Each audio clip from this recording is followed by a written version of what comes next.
Hello and welcome back to our Glass Cannon playthrough. And here's the thing, I'm actually going to be spending 137,000 gold. Oh wow, saying that actually kind of makes it a reality and it kind of scares me a little bit, but yeah, we're going to do it nevertheless, even though I only have 146,000. So we're mainly going to do this because generally I think that a better bow is really going to make a pretty significant difference to how much experience I'm able to get, because if I can do more damage, I can get more kills, and getting more kills allows me to earn more experience. And speaking of experience, I've actually increased the amount of experience that we are gaining by 25% once again, because generally I feel as though if it just takes way too long for me to level up, it's just gonna end up in some kind of weird monotony, and that's obviously not something that either of us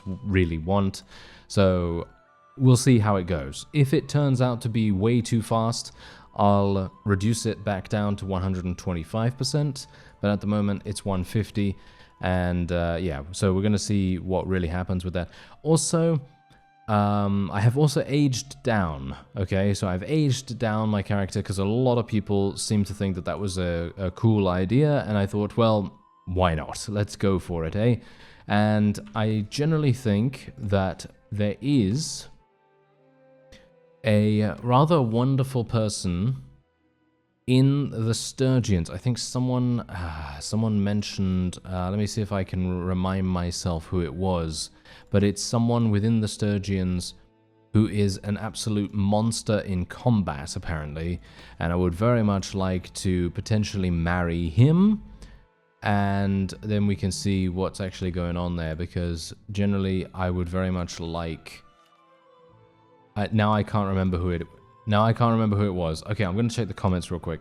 Alright, so this is actually the guy that someone mentioned in the comments, and he is an absolute beast in combat. As you can quite clearly tell, he has 260 in two-handed, 280 in one-handed, 290 in polearms. He even has crossbow skill and a number of other really highly leveled skills. Unfortunately, he's dead. Yeah.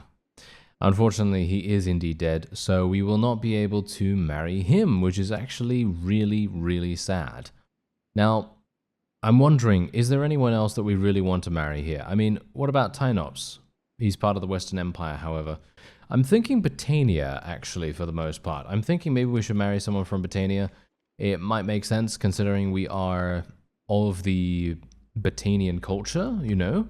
I think that might actually be kind of cool to do, so I'm going to see if I can maybe find some people that might be somewhat eligible. These guys, not looking real good, gotta say that, not looking particularly good. Oh, this guy looks good. This guy seems quite nice. As you can see, he's got 175 in bows, 210 in one-handed and two-handed. Actually, not even that bad. Personally, he can't actually have any messenger sent to him at the moment. So what I'm going to do is I'm just going to wait a little bit of time. We're going to, in the meantime, do a little bit of recruiting and running around, and maybe we'll do a couple of tasks. Art of the trade, yeah, get out of here with that. Thank you very much. Don't really want to do that.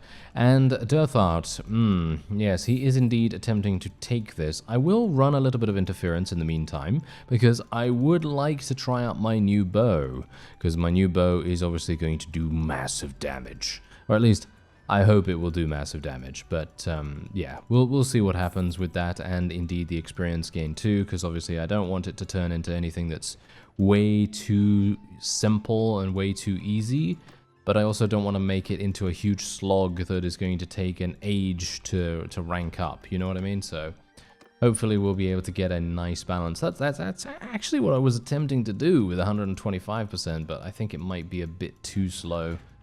So, yeah, it seems like that's the general consensus at the very least. But let's see what happens. No, Dirthart is still just chilling out here. He's still just chilling out. I'd like to fight that person of the Wolfskins, but that doesn't seem to... that's probably not going to... Ah, hello there. I could fight this guy. Yes, I could fight this guy. Okay, let me see what I can do here.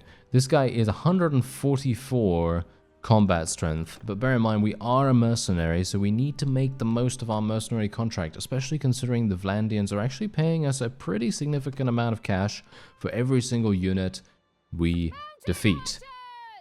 So let me see what I can do here.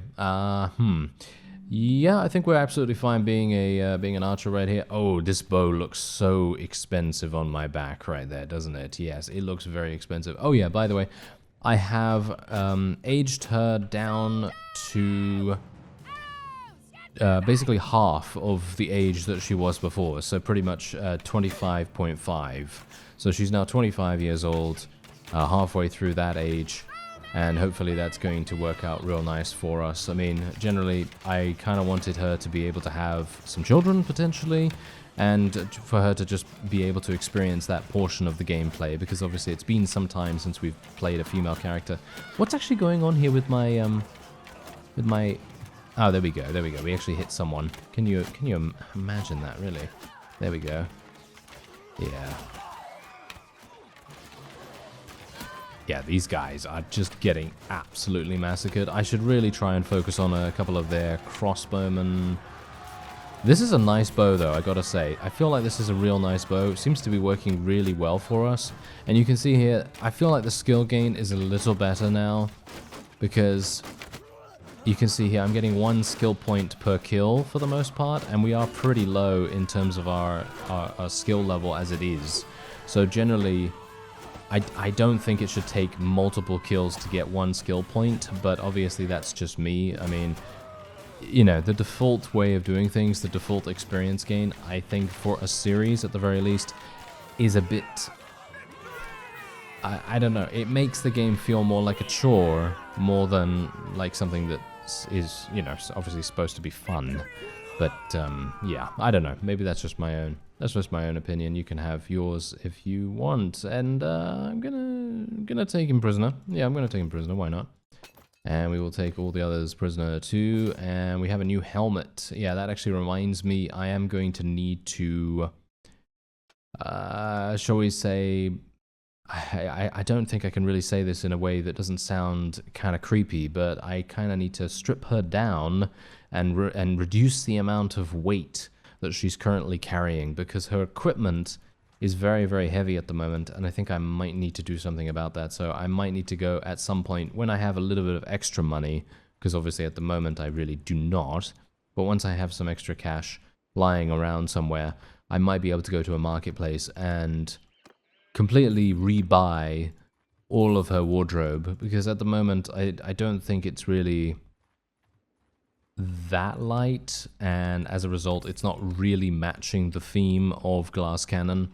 Obviously many of my units are matching the theme because they are very lightly armored, but of course again I'm going to need to do a little bit of customization in that regard as well. It's just early on in the series at the moment that I'm not really doing that just yet, but don't worry, I will be doing that in the next couple of episodes, and then we're going to have true Glass Cannon experience. Because at the moment, I mean, they can die very easily. You've seen that, you know, you've seen how many casualties we can sustain if we're up against a relatively difficult to defeat army. So there's always a chance that we're going to lose many, many units.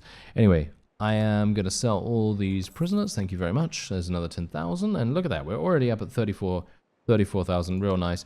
I'm going to go for a caravan ambush here. Generally, I feel like the caravan ambush is going to be more useful than the escort caravan mission, unless you obviously want to do the manual laborers quest, because the manual laborers quest is amazing when you do the escort caravan mission, because you just have so many opportunities to gain prisoners, and a super large amount of prisoners in that case as well. So you're going to have even more prisoners to provide for the manual laborer task, and it's just so good. It really is.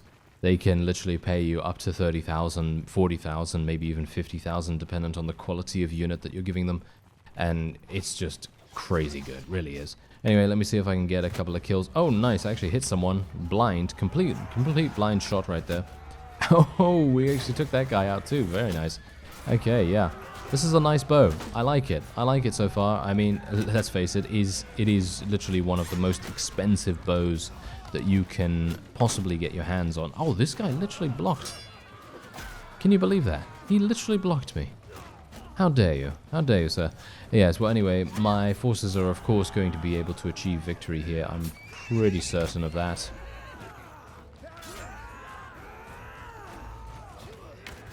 Oh, nice hit.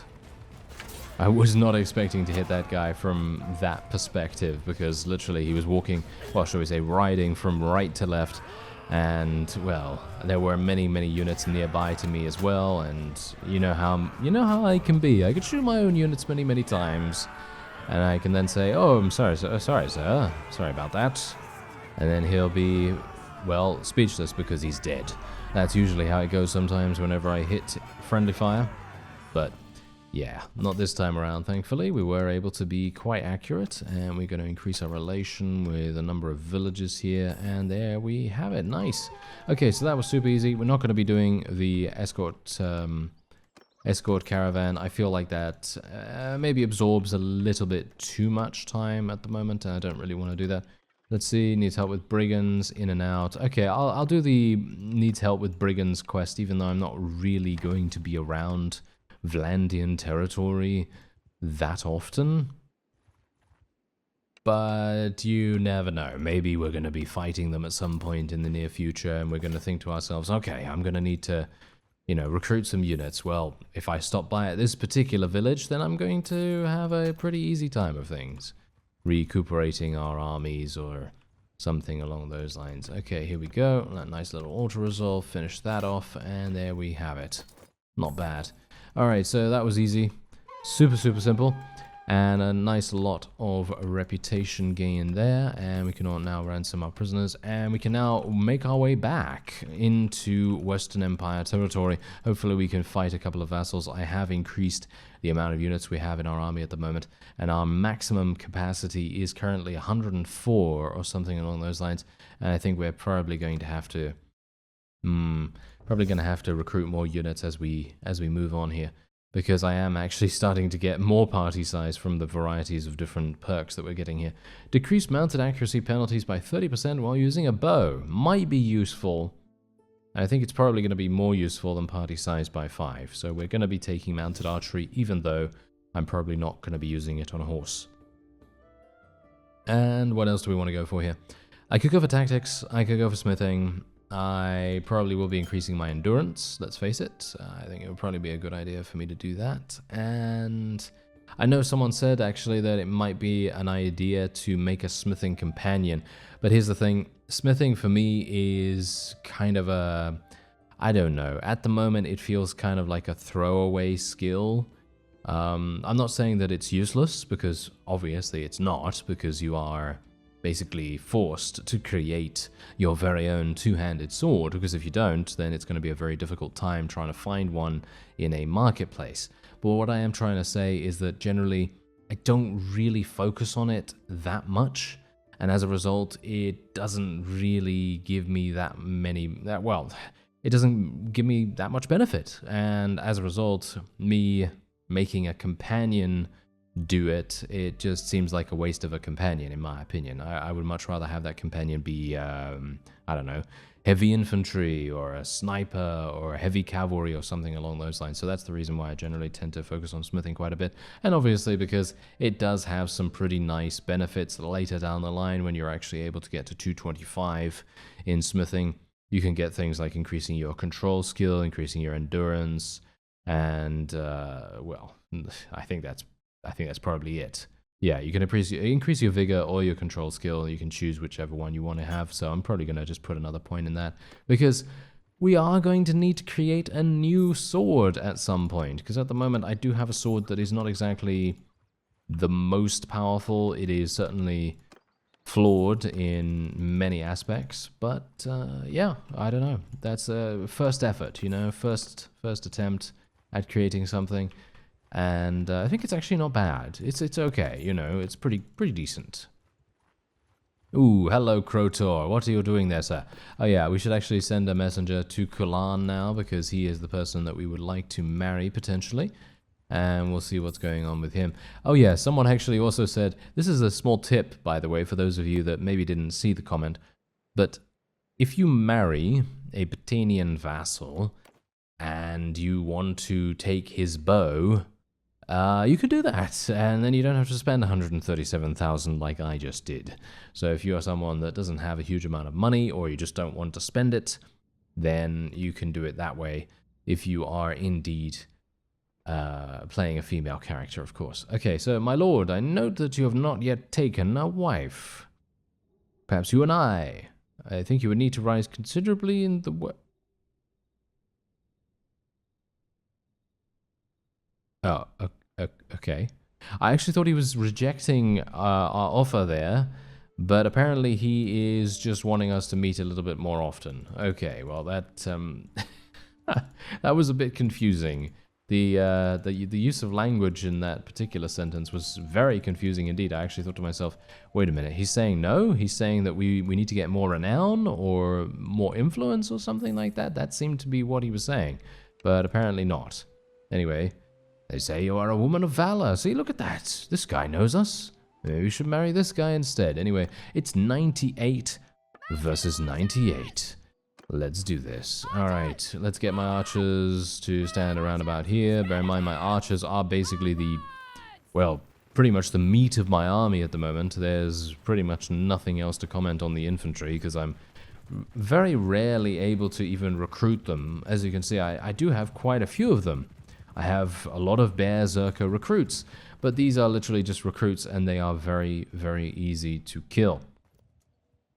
I do have a Berserker veteran here and a sergeant. Oh yeah, that reminds me. I need to change these two guys into female characters as well. I feel like I think that's a pretty cool theme actually to have. So I think that's what we're gonna do. Anyway, let me see. Where are the enemy? Are they literally just standing there? Ah, there. Yeah, that's also something that was a little bit irritating in Warband as well. I know many times I would go into a battle, and this was very prevalent in certain mods, and I'm not going to name them because I don't want to shame anyone in particular, or name and shame, shall we say, because generally this would happen much more often in a certain mod that I'm not going to say the name of, but generally it would happen a lot in this particular mod, and it would be very frustrating to actually have to deal with it, because the enemy would literally just stand at the back of the battlefield, and these battlefields were massive. They were really large, and as a result you would have to run your entire army across the massive length of this battlefield to be even able to get close to the opponent's army, and then yeah, it would just take way too long. Basically, that's what I'm trying to say here. It would just take way too long, and that actually only happened with one mod in particular, which is actually really surprising. I wouldn't have expected that, but apparently it happens very similarly in Bannerlord as well, but on a much lower frequency, thankfully, because if it happened the exact same frequency, I don't even know what I'd do. But I mean, we do have the super fast mode, so obviously that does make a pretty significant difference, because having super fast mode really does save so much time. Unfortunately, I'm really bad with my bow at the moment. Maybe I can snipe that guy. No, he's being real sneaky. Oh. Nice. Get him. Oh, nice, we actually hit him. We interrupted his melee attack. Did you see that? That was cool. Okay. I was not expecting that one bit.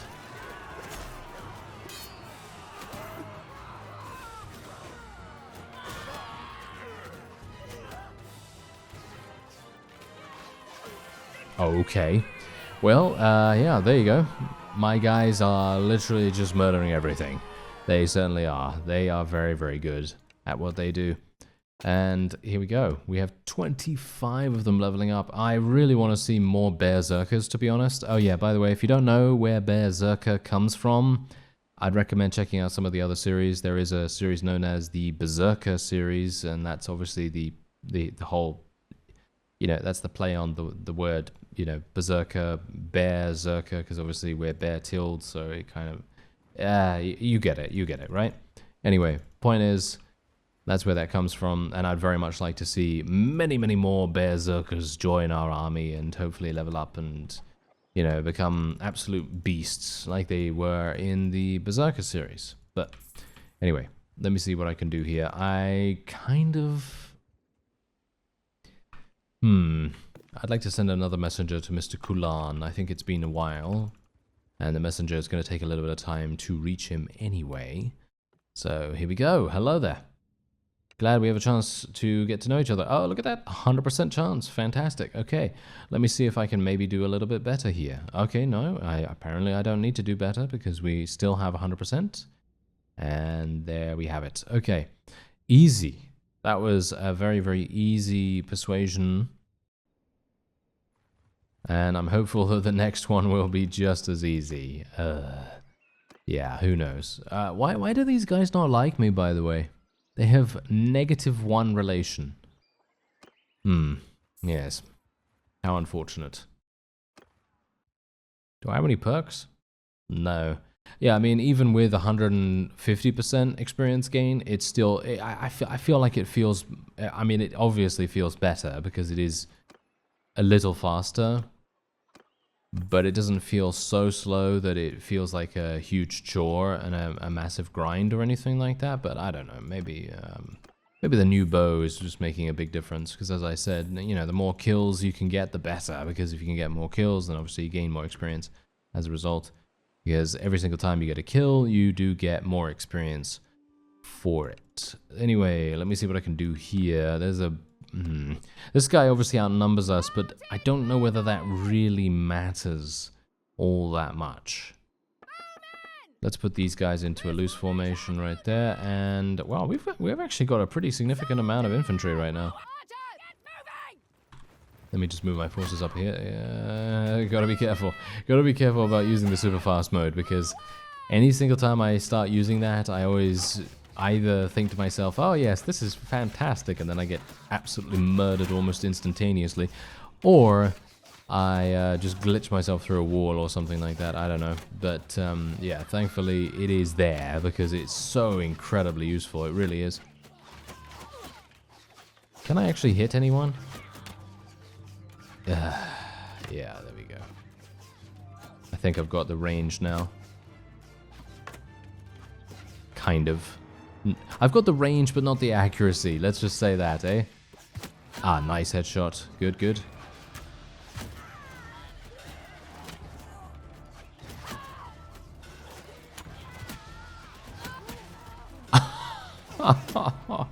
Okay, yep, that happened. That happened. All right, let's actually go and take this guy and see if we can do some damage with his thrown weapons. I love thrown weapons, so let's hope we can get some kills with this.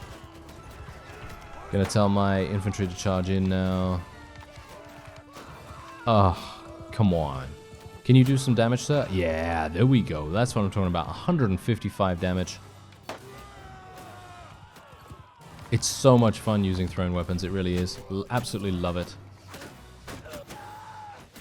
Unfortunately, I wasn't able to get any more kills than that, but I think he did increase his thrown weapon skill, kind of, at least a little bit. And he seems to be at least surviving this. And we did end up losing quite a few more units than I would have anticipated, considering our forces are so incredibly powerful at the moment, because I do have a lot of the highest tier. But yeah, look at that. We actually ended up losing 15 units, which is exactly how it should be, because of course, this is glass cannon. Obviously, if the enemy gets within range of us, boom, they're going to do so much damage. And that's the reason why we do have to try and get a little better. And I'm talking about me personally getting better at hitting people with our ranged attacks. I'm not going to be actually taking any troops here, to be honest. These are all Vlandians. I mean... That's the thing. I could... I mean, I could take them and then donate them to a garrison. I know someone's probably going to say that in the comments, and I'm going to say, well, do I care about a little bit of influence here and there? No, not really. So we're just going to leave it. We're just going to leave it. And let me see. Ah, this guy. Yes, we got a nice little upgrade for him. And we've now also gotten to 126 charm skill. Very nice. 30% less influence cost when voting for proposals made by other people, and also increase the recruitment level from urban notables by 1. Or you get the other thing, which is to increase the recruitment level from rural notables by 1. So rural obviously indicates villages, and urban indicates towns. So it very much depends on where we are going to be recruiting from, because if we recruit from primarily villages, then obviously rural is better, and I think we are mostly going to villages. So I think I'll probably take that, because I think for the most part I'm going to be getting noble units from villages almost all the time, so I think we're probably going to go for Firebrand. There we have it. Okay, that's pretty nice. Okay. We're going to now move on to Maranath here. I'm actually going to be marrying Culharn in just a second, I believe. Just need to send another messenger to him. There he is. Hello there. Aha. Ooh, we have a much lower chance of success this time around. Well, I say much lower, but we actually have a chance of failure, because we have 84% chance now instead of 100%. And there you go, Melodier, as head of our family, needs to give his blessing. There are usually financial arrangements to be made, he says.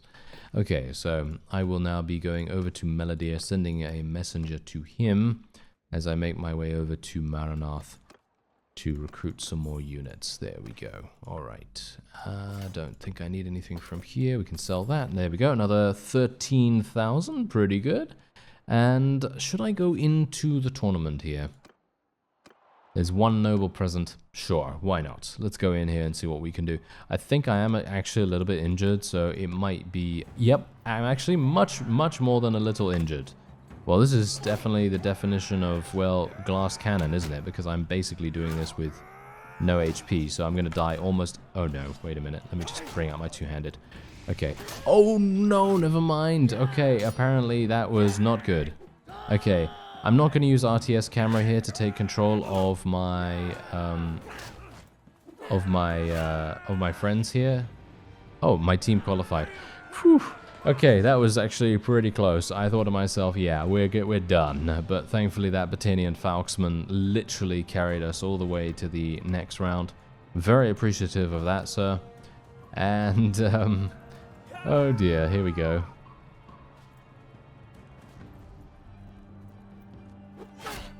Okay, yeah, I just had to bait out her attack and then just swing a little bit faster. This guy, unfortunately, though, does have a better two-handed skill.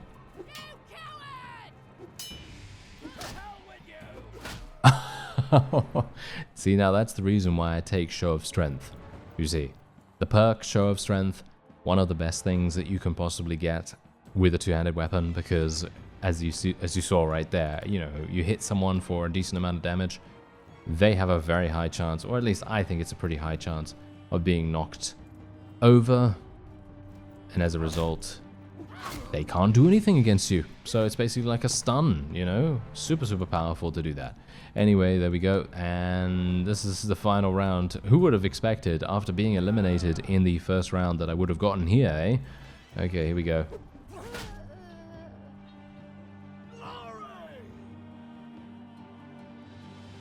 Why did I jinx myself? Did you see that? I literally jinxed myself just by mentioning the fact that I got eliminated in the first round. And who would have expected that I would have gotten here? Ah. Oh well, it's not that big a deal, to be honest, but yeah, it probably would have been nice to actually achieve victory there, just for a little bit of extra, you know, a little bit of extra money, you know, can always be useful. Okay, so there we are. Culharn has now married Brunhilde, and she is very pleased about that, I suppose. I suppose. I don't actually know. But yeah, we're going to send a messenger to him. And then we will be able to get him in our party. Join my party. There we go. All right, and there he is. Fantastic. So now let's go over to our inventory right quick, because here you go. This is what some of you were talking about, or more specifically, I think one of you was talking about in the comments. And literally, you can just marry one of these guys, and then you can steal his bow if you want to. And that can actually be pretty lucrative, actually. I mean, I don't know how much this would sell for. That's the thing. Actually, you know what? I want to test this out real quick. I'm not actually going to sell it.